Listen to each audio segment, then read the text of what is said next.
I think it's really easy to start believing that better photos come from better gear. Now, I've definitely fallen into that trap myself in the past. You know, you see other people's work, don't you? You watch a few videos and before you know it, you're wondering if a new camera or a new lens is what you're missing. But over time, I've realised that some of the biggest improvements in my own photography haven't come from buying a new lens or anything at all, in fact. They've come from small changes in how I actually go out and approach a shoot. So I want to discuss that throughout today's video.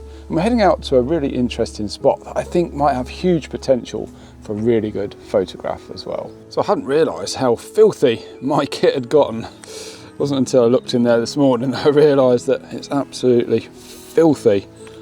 Anyway, I think that's good. Time to pack up and get on the road.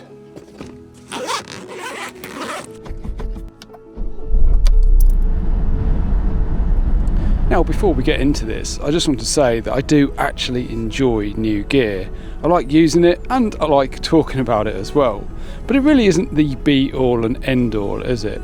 I think what really matters is what we do with the gear that we already have. I think that's what really counts. When you think about photography, that moment when you actually press the shutter is such a tiny part of the whole process, isn't it? It takes a fraction of a second to take a photo, but it might take hours, days, or even years of practice and preparation to get yourself into a position where you can make it count. So it just makes so much more sense to focus on the things that can get you there rather than just the camera itself. Anyway, we're almost here.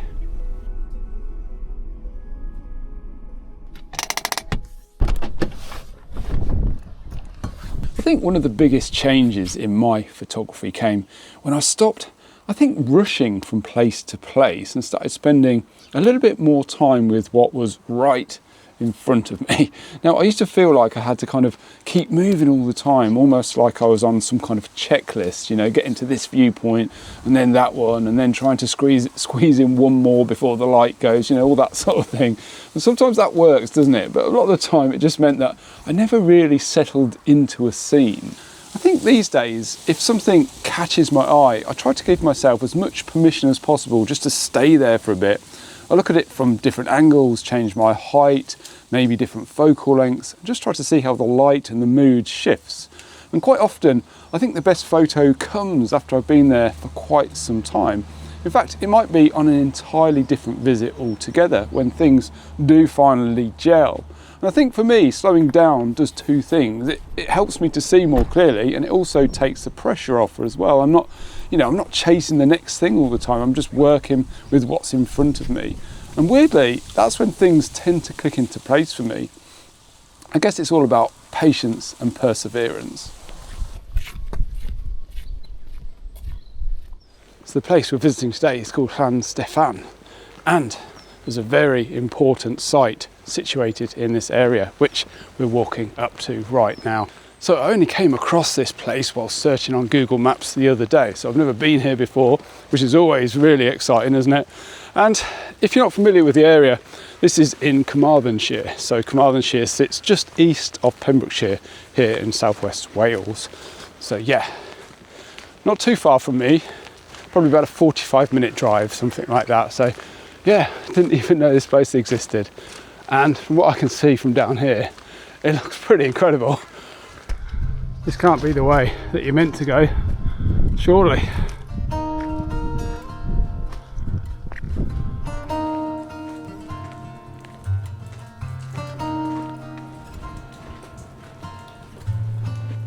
Wow, this place is incredible. Absolutely unreal.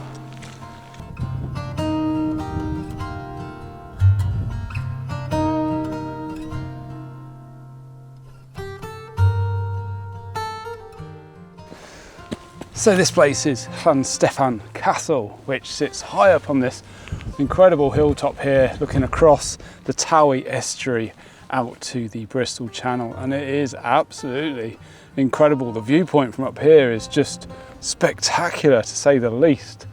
So I think we'll have a quick look around the castle first, but I want to find a vantage point where I can maybe get some of the castle ruins incorporate it into a landscape photograph with the surrounding hillsides, maybe a look down the estuary. So we're going to head up maybe onto a walking trail and see if we can get a view of it from a little bit further away. So yeah, what a place this is.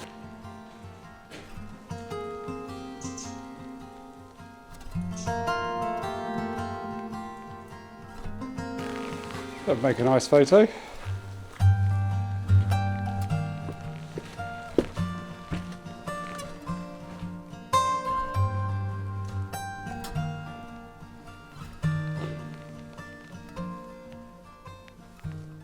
So this building is the gatehouse, which is pretty interesting. So cool to be able to stand in these old buildings. I think this castle dates back to the Iron Age, so yeah, incredibly old. And here we have where the old portcullis would have been drawn up, and these holes here are, I think, what they call murder holes, where they used to pour hot tar and oil through to people that were trying to invade the castle. So yeah, absolutely unreal.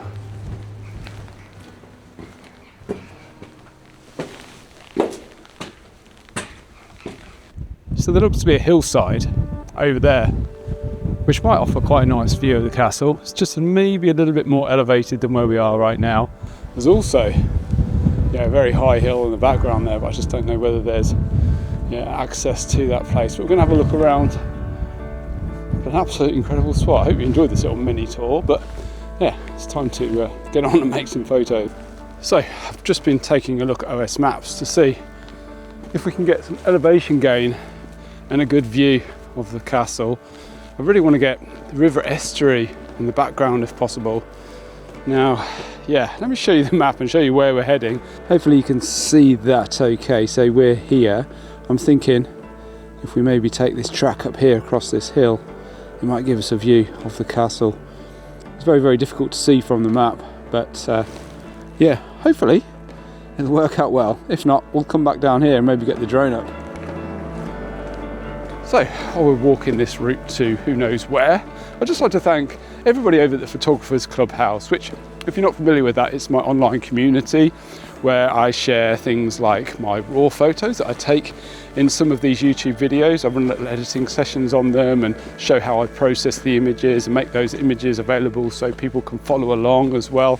It's not just Lightroom specific, you can use any software. It's just more a case of the thought process behind editing. So that's one of the things we do over there. We've also got a community forum where members can chat and get to know each other. And yeah, we've built a really strong community over there. It's quite often members will meet each other and go out shooting together, which is really, really cool. It also helps to support this channel. It's a little bit like Patreon, if you will, but I think there's just tons more value in it. So yeah, if you do fancy joining and being a part of this community, oh, excuse me, my nose is running, then yeah, there's a link below which will take you over there. And yeah, you'll find loads of details about it. Currently, there's a 40% discount for monthly and yearly subscriptions. Oh my word, that sun is bright. So yeah, please do go and take a look if you want to get involved with that. I would love to get to know you a little bit more and yeah, see your work as well. My word. So I'm not having a lot of luck.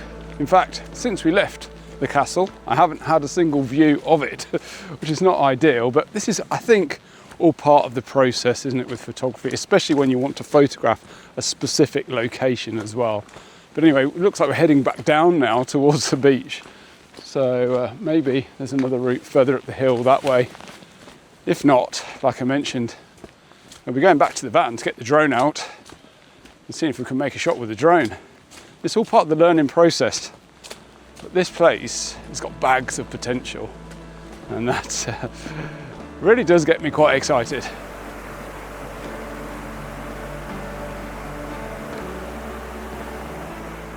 So I'm just walking back to the van to get the drone so I can get a wider view of the landscape, because I just couldn't see anything on that other trail. But another thing that's helped me a lot is giving myself a little project or something like that to work on. Now, it sounds small, but it really does change the way that I shoot in a really big way. So when I've got a project in mind, I'm not just kind of wandering around hoping something amazing jumps out at me.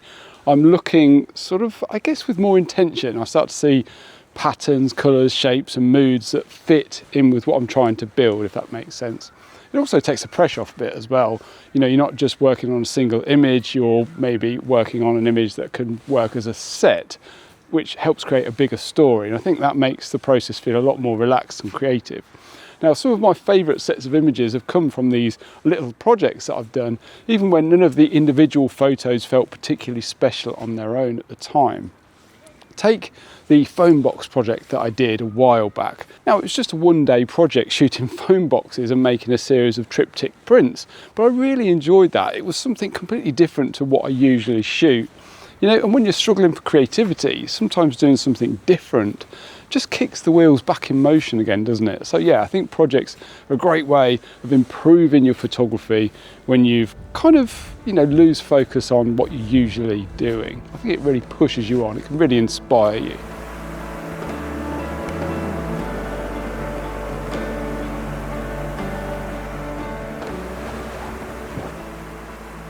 So I did find a really cool spot that I would like to shoot for sunset. However, it's about a 25-minute walk back there, and I don't think I'll have enough time. I think I'll probably lose light before I get back there. I really wanted to get the drone up and see what the lie of the land looks like, give me a better idea of perhaps future visits. Now, a couple of, I guess, problems that I might have with the drone flight here. It's quite windy today, even though it's calm down here. Up there, I noticed at the top of the castle, it's blowing a gale, so I might not have to go too high, I don't think, with this. Also, I might be shooting straight towards the light as well, which might be quite challenging. And I can't take the drone over the castle because I think it's protected land for drone activity. So yeah, I've got to stay this side. But I think this will give me a really good idea about the lie of the land and maybe some opportunities for the future. I'm thinking it might work actually really well for sunrise when the sun's coming across this way.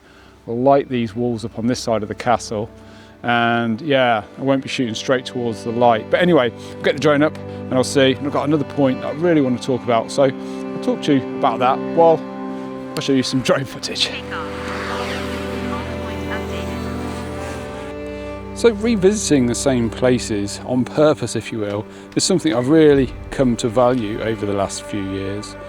Instead of always chasing new locations, I've started going back to the same places again and again, and honestly, that's where a lot of my favourite images have come from. Take today, for example. This stretch of coast might take me multiple visits before I come away with something I'm truly happy with. And there are so many things to consider, aren't there, like how the light falls across the land, whether it will work better later in the year, and what state of tide that I need. And on top of that, I really want to use the castle in this location as part of the composition, so that adds another layer to it all. You know, the chances of it all lining up perfectly on a first visit are actually pretty slim. But every time I come back, I'll learn something new. I'll start to understand where the light hits at different times of the day, how the shadows move, what the place feels like in different weather, and what does and doesn't work in the frame. Over time, the photos will hopefully get better, not because the location is suddenly more impressive, but because I know it better. And for me, that's a really satisfying way to photograph a landscape.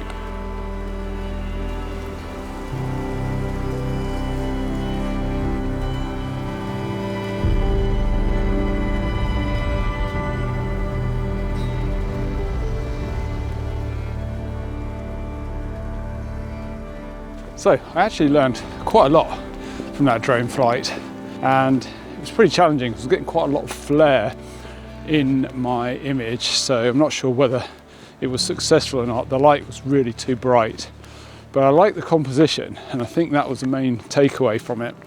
Now what I'm thinking is, at sunrise, the light's coming through from the left-hand side, hitting the walls of the castle, also illuminating all of the cliff edges throughout the whole section of coastline. So I definitely think it's a sunrise shot. So I think I might revisit it at sunrise in the coming weeks or months, see if I can make something a bit better. But I definitely think there's a shot there. It's quite nice to take a shot with a drone. I don't do too much drone photography, so it's definitely something I want to do a bit more of. But anyway, I'm walking back to the shot that I saw earlier that I thought might work well for sunset. I didn't realise the actual time of sunset, so I had a little bit more time than I thought. So yes, I'm heading back there, and hopefully we'll be able to get an image, because the clouds look pretty good tonight. There's some amazing golden light out that way. So I'm really hopeful we can make a shot. That'd be fantastic if we could. Just a few more minutes up here and we'll be there. What a lovely day. I've thoroughly enjoyed exploring this area. It really is truly stunning. Right.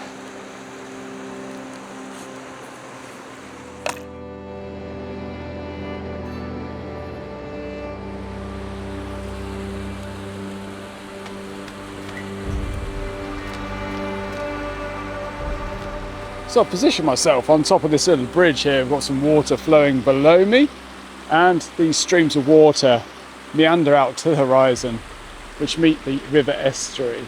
Now what I really need is some cloud cover above it, because if we get that, it could be absolutely amazing. There is some drifting over from the right hand side.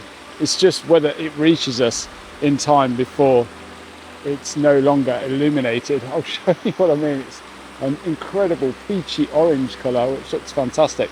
I need that just to go over the top of my frame. Hopefully that's going to happen. I'm definitely going to wait it out. Could be fantastic, or it could be very, very dull. We'll see what happens. Currently I'm at 20th per second, f8 ISO 125, about 50 mil on the 16 to 50 lens. Anyway, I'll put the image up and we'll chat just a little bit.